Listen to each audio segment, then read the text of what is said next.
All right. Hello, everyone. Great to be with you again. As you could probably hear already, coming off a little bit of sickness. I was out of town and then, of course, got sick from the travel. So it's been a couple weeks, but good to be back. And we have a good topic today talking about health savings accounts or HSAs, as most people know them. And we're going to talk a little bit about how they fit into your overall financial plan and why they can be a great additional investment vehicle as well as part of your retirement plan. So I mentioned when I posted the event that it's the only triple tax-free vehicle out there. So we're going to talk a little bit more about what that even means and how you can fit this into your financial plan. As I share my screen with you all here, we are first going to talk about why this matters specifically for court reporters. So one of the main reasons why I like this for court reporters is because it is a great way to add on to your health insurance planning and an alternative for your health insurance planning because it is an account that is in addition to what you're doing for your health insurance. So you have your health insurance plan, and then if you have a certain health insurance plan, you can add on an HSA. And where that tax-free ability comes in is that you get to use the money tax-free if you use it for medical expenses. So you get a tax deduction putting money in, it grows tax-free, then you get to use it tax-free as well for medical expenses. So that's the three areas where you get to save on taxes. You don't need any type of employer to do this plan, so we can all do this as freelancers and officials can set up an HSA. And as far as contribution limits, they're not that high as far as how much you can put into this plan. But just to give you an idea, for 2026, you can do $4,400 as an individual, or if you have a family plan, then you can do a little over 8,700. So not as good as like a solo 401k or anything like that, but this is a potential add-on to what you're already doing. So I mentioned the triple tax free, and I want to talk a little bit more about that and make sure you fully understand what we're saying here when it comes to triple tax free. So the way that I look at retirement or really any investment account is the tax benefits is three different stages. How do you pay your taxes before the money goes into the account? Then how do you pay taxes once the money's in the account and it's growing every year? And then what are the taxes that you have to pay when you go to take the money out and sell your investments and go to spend it and do whatever you want? So there's three different stages of taxes involved with every single account. So for example, an account like a solo 401k, a pre-tax account, the way that one works is in stage one, you're putting in money that's never been taxed. So you get a tax savings up front or a tax deduction off your tax return. Once you put the money into the plan, then it gets to grow tax-free, and you don't have to pay any taxes as long as the money's in that account. And then in the last stage, then you're going to pay taxes as you take the money out of that account. Anything you take out of the account counts as income for that year, and you'll owe income taxes. So I would call that being like double tax advantaged because it gets to skip taxes in the first two sections and only pay taxes at the end. A Roth IRA is another one where it does the opposite. You pay your tax up front and you have your stage one taxes with your income tax. Then stage two and stage three get to be tax free, where it grows tax free and then you get to take it out tax free as well. So with an HSA plan, when you add money to a health savings account, the money that you put into the plan is all going to be a tax deduction or completely tax free. So no income tax on any money that you put into the HSA plan. So align it with what you're thinking of as like a solo 401k and the same perks there. Stage one, we're looking pretty good. No taxes to start with. Then stage two is actually going to be investment. So you wouldn't think that a medical type of plan or a health plan here would have some type of investment component, but an HSA actually does allow you to invest your money. There is a minimum cash requirement where you have to have some money sitting in cash at all times, and different firms have different minimums for that. But once you go above that minimum, then you can invest it in different portfolios that your HSA provider offers. When it's in that account and growing, then that's stage two, the growth. You get that tax free as well. So no tax while the money's in there being invested and growing. Even if you sell or make trades within your account, there's no tax implications. Then now when we get to stage three, when you usually would have to pay taxes by now in a retirement account, you get to take the money out tax free if it's being used for a medical expense. So almost think of it as your medical expense being potentially 20 or 30% off because you never had to pay income tax on that money the entire time. And if you think about the time that you got to invest it and let it grow before you used it for medical expenses, now we're talking about maybe 40 or 50% off you got on that medical bill, depending on how long you had for that money to sit in that account and invest before you used it on medical expenses. Now, a really nice benefit here, and something you're probably thinking is, what do I do if I don't have medical expenses and I threw all this money into this account? Once you hit age 65, you can now use this money for anything you want. There's no stipulations for medical expenses. The only thing, though, is that it is treated like a 401k or a solo 401k, where when you take money out of the account, you are going to be paying income tax based on the amount of money you take out. So if you take 5 grand from the plan, that's $5,000 of income that you have to pay income taxes. And just to be clear, you could do that during the pre 65 stages of this plan, but you're going to have to pay that income tax and a 20% penalty. So you really don't want to do it, but the money's not locked up. You could get it if you need it, but think about it. You're going to owe income tax and 20% on top of that as a penalty. So it would wipe out that money pretty quickly. So how do you become eligible for an HSA plan? The first thing is you need to have a HDHP or a high deductible health plan. So the type of plans that we're talking about here are plans where you have a really low monthly payment and a really high deductible. For example, you could be saving $300 a month on your insurance premiums, but if you go to the hospital, you're pretty much not getting any benefit unless it's a multi thousand dollar hospital visit. You're pretty much gonna have to pay everything on your own. And so that's why they created this HSA, is it's basically you're self-insuring in a way where you have a really low premium and then you're covering the gap through this account that you're building if you do have a medical expense. Although there's great tax perks to this plan, I would typically only recommend it to healthier individuals that aren't expecting to have any type of consistent medical expenses, because otherwise you'd be better off just paying those higher premiums and getting the extra benefits you get with a better health insurance policy.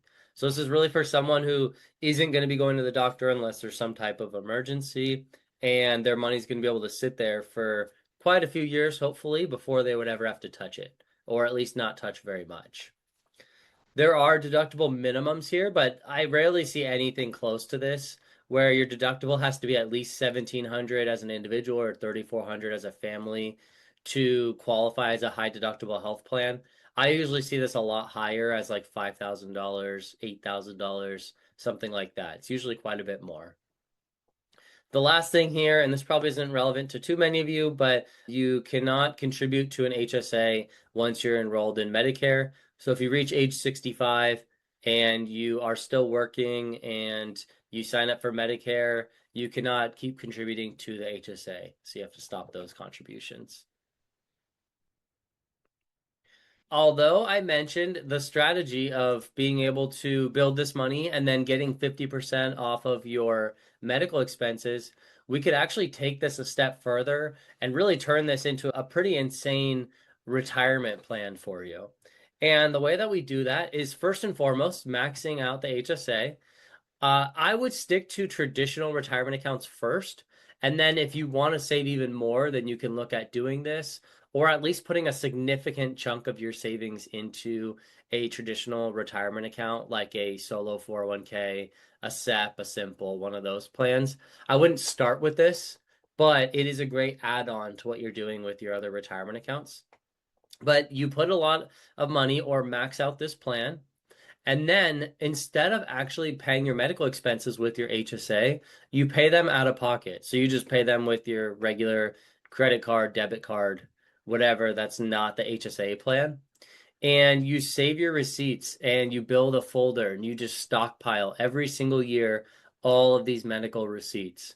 And the reason that you do that is because you can reimburse yourself for medical expenses to your HSA whenever you want without expiration. There's no timeline on when you reimburse yourself back for these medical expenses that you just racked up. So you can just sit on all of these receipts for years and years and let the money continue to invest and grow until you get to retirement. And then here's the real kicker. You get to retirement and then you can cash out almost like a bunch of coupons. You can cash out the receipts every year for as much money as you want to take completely tax free. Because again, you're reimbursing yourself for the medical expense that you had, which is a tax free withdrawal from the account. So let's say over the course of the next 10 years, I have $10,000, $15,000 of medical expenses and receipts that I've accumulated. I could go year one into retirement and take $15,000 out of my HSA completely tax free without having to pay any income tax on it. So it's a really great way to add to your financial plan and have really just more levers to pull on with these different accounts. But again, it can be really helpful because you get the tax deduction now, and if you save those medical receipts, you can get tax-free withdrawals later. So what can this actually equate to? The numbers might not sound like that much as far as contributions, but just a middle of the road example between the two plans of a single filer and a family plan with the different limits. I just did somewhere in the middle, $5,300 a year going into a plan as a 35-year-old with a 7% growth rate. That 5,300 after 30 years at age 65 would turn into $500,000 that you've built up. So you have another 500,000 in your retirement plan by this period. And then also you have all those receipts that you've built up over the last 30 years that you just sat on, and you could now use to take the money out completely tax free. So it's a great piece to have as part of your overall plan. So as far as the investments in your HSA, different providers have different rules. Some of them allow you to just buy whatever investments you want. Others have like pre-built portfolios for you to choose from. But there is that requirement I mentioned where you have to keep some money in cash, which I would recommend my clients do anyways, even if there wasn't the requirement. Because if you do need to use this money for medical expenses, you don't want to risk that the market's down at the same time that you're trying to pull from this account, right? So you want to have some money that you could use for any type of medical expenses that you do want to just pay from the HSA. So usually it's $1,000 or 2,000 is what I see is the two requirements for your cash minimum. And then anything over that is where you get to start investing and growing your money. And a lot of the ways that these plans work, they keep it nice and easy on you, is if you use some of your cash, they'll sell some of your investments to replenish it back to the minimum. So let's say your minimum's $1,000 and you spend 150 bucks on going to an urgent care, then they're going to sell $150 worth of your investments and bring you back to $1,000 cash. So you almost always have that $1,000 buffer of cash sitting there if you need it. So lastly here, or sorry, second to last here is looking at this strategy that I'm talking about. So we talked about it conceptually, but just if you wanted to see more of a timeline of how this would actually play out, I have an example of today you have a $2,000 dental bill, you pay with your credit card and you just pay it off on your own, not using your HSA. You save the receipt for that and keep that in a folder. I would probably do like a folder for every year just to keep it nice and easy. That $2,000 you now get to invest over the next 10, 15, 20 years, however long you're out from retirement and want to pull this money. And then once you're done, you get to reimburse yourself in retirement and take that money out completely tax free. So some of the common mistakes to avoid here, number one, if you do want to do this strategy, it does require a lot of organization because you need to keep track of all those receipts and handle everything there is using the HSA to pay for current bills. So this could be a great plan to defer, like we've been talking about. Also, leaving it in cash. It's still a good plan to leave in cash, but it's not nearly as good as it could be. So you want to invest this as soon as you possibly can. So make sure that you're setting up the investment strategy associated with this plan. Also, starting at age 55, there is a catch up, like a lot of retirement plans where you can do an extra $1,000 a year. So make sure you don't miss that if you're over 55. And then lastly would be staying on individual coverage. So if you are able to go to a family plan, then you just get a lot more room that you can put into your HSA. So it increases that maximum contribution to really grow this account as much as possible. So, last slide here is just action steps if you were to get started today.